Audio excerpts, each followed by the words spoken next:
Ready? Yeah. So first talk is by Yumou Fei, and we talked about streaming lower bounds for approximation. Well, I'm Yumou Fei, and I'm going to talk about going to work with. Oh.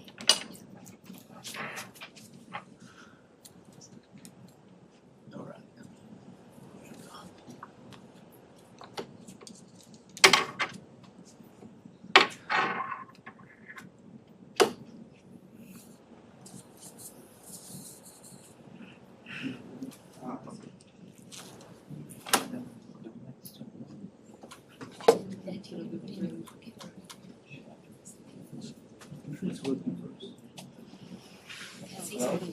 Hello? Hello? Hello?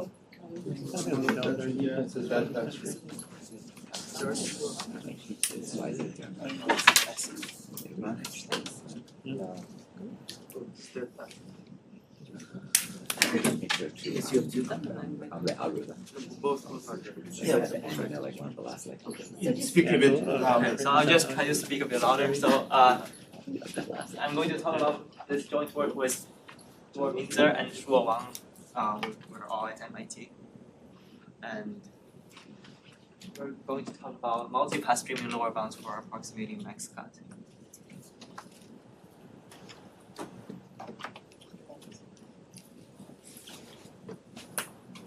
So we're going to think about max cut from the perspective of max cut value. The definition of max cut value for a graph is the maximum fraction of edges in a graph that can be cut by a bipartition of vertices. So, for example, for any bipartite graph, because there is already an underlying bipartition, every edge, exists a bipartition that cuts every edge, so the max cut value is 1. And when a graph is close to bipartite, maybe we can remove a small fraction of edges to make it bipartite, then the max cut value is 1 minus epsilon for some small epsilon. For a complete graph, every cut can cut at most approximately half of the edges, so the max cut value for a complete graph is approximately 1/2. In fact, for every graph, by assigning uniformly random 0, 1 bits to every vertex, we can get expected max cut value of 1/2. So we get expected cut value of 1/2. So the max cut value of a graph is at least 1/2. So now we know that for any graph, the max cut value always lies between 1/2 and 1 in this axis. And the question is how to estimate as precise as possible the max cut value of a graph. Polynomial time, we know that there is a SDP relaxation algorithm that gets 0.878 approximation, and getting better than that is unique games hard. So that means we can at best get an interval that has like ratio alpha over beta approximately 0.878. We can at best has this interval and say confidently that the max cut value lies in such an interval. Now we turn to the computational model that we consider, which is multipath streaming. This is a sublinear space algorithm model.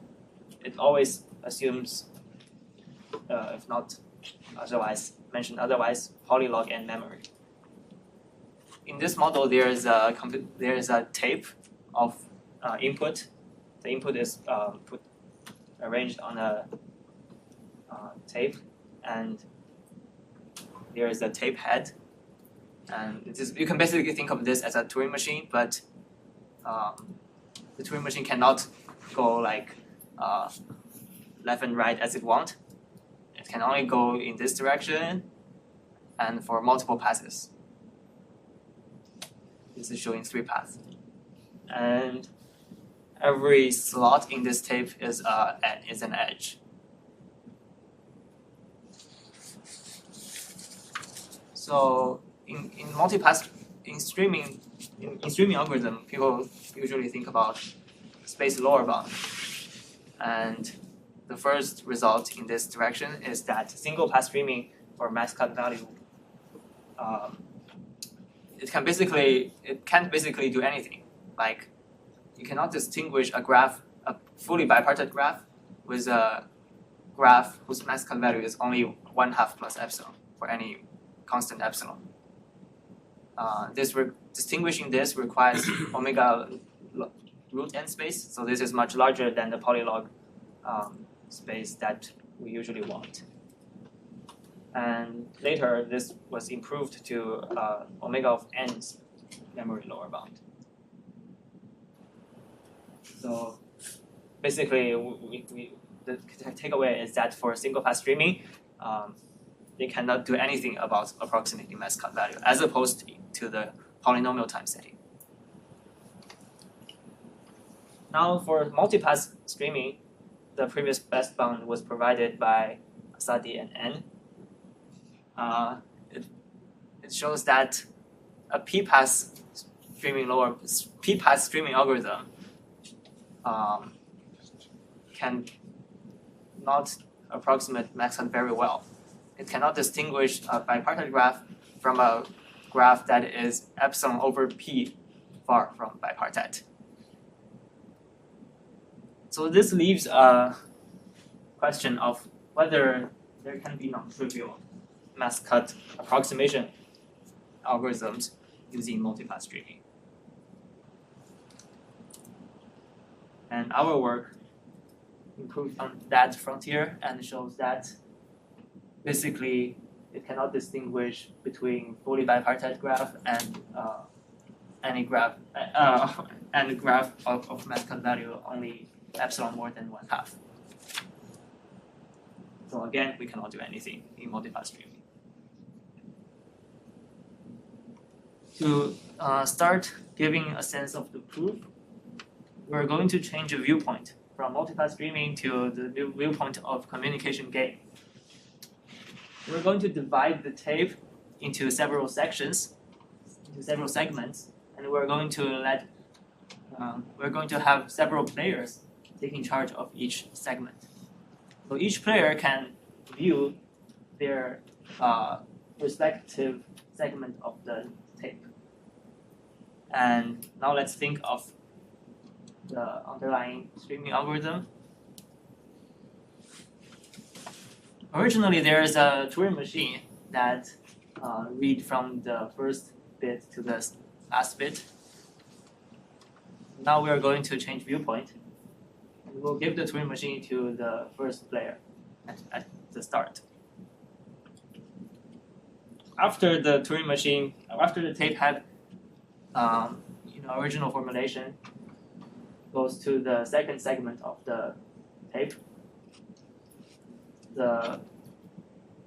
During this process, the first player just simulates the Turing machine, and after that, it goes out of the bound for this player. The first player just throws the Turing machine to the second player. Because the Turing machine has very low memory, so by throwing the Turing machine to the second player, this only transfers n bits of information from the first player to the second player. And the same thing happens when this tape head passes to the third player. The Turing machine was thrown to the third player, and this also transmits at most n bits. When the first pass finishes, the last player throws the Turing machine back to the first player, and this transfers at most n bits. Ultimately, when all p passes are finished, this gives a communication protocol for the communication game with complexity p times k times m, where k is the number of players and m is the memory bound of the Turing machine. So what we're going to put in the tape for this proving this lower bound is that every player will see a random matching of the same underlying vertices. And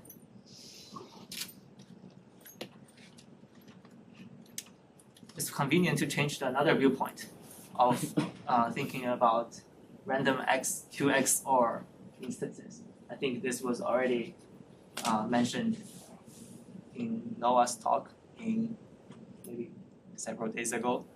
And the idea is that we can think of each matching as a labeled matching with edge label 0 or 1. And for an edge with label 1, it's basically a 2 XOR equation that says that the 2 bits, the 2 vertices, should have XOR value 1. And for an edge of label 0, it is an equation showing that saying that the 2 vertices has XOR value 0.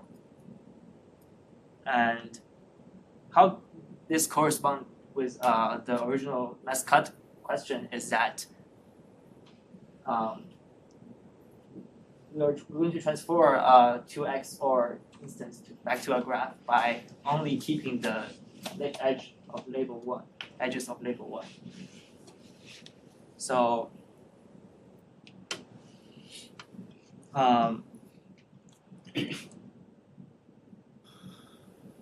Noah talks about planted XOR 2 XORs versus random 2 XORs, and this is also what we're going to use in our result, in our paper. In a yes case, there is going to be an underlying solution. It's a planted solution, which is basically a bipartition of the vertices.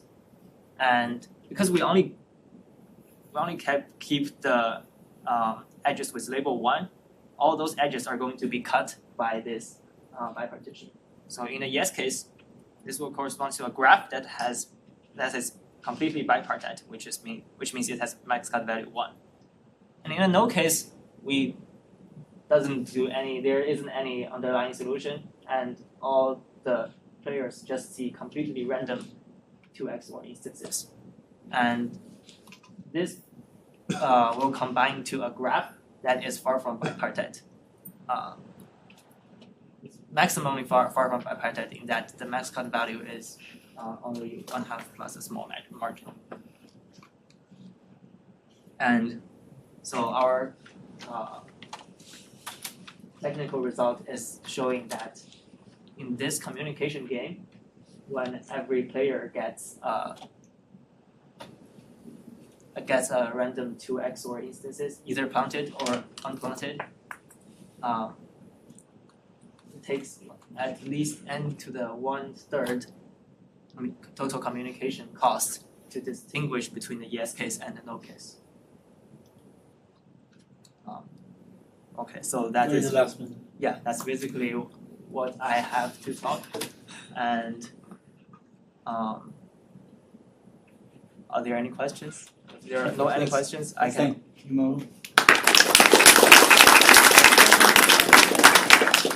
Any quick questions in the? I think I missed. Sorry, I again. Instead of. Go ahead. I missed the.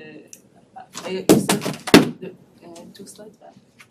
How do you start with the How do you start with the label the 1 0? Like, what's the initial graph? So you then keep only the edges with like 1, but what's the initial edges? Yeah. So initially, these graphs are generated by just taking independently for each player a random matching. Okay. And what's going to be different in a yes case and a no case is the labels on the edges. If you start from a random matching, because there are many players, there are a constant number of players, and the graph is actually, because there's a stream, there is a whole stream, data stream that represents the whole graph, and it's going to be separated into several segments. Each segment is a matching, but combined this brings together to a graph that is a union of several matchings, and it is not necessarily bipartite. If there is an underlying bipartition that generates the labels, then the graph. So on the same vertices, they're not shared between. They're shared between the players. They're not distributed. Okay, so that's what. Okay, let's thank Yumou again.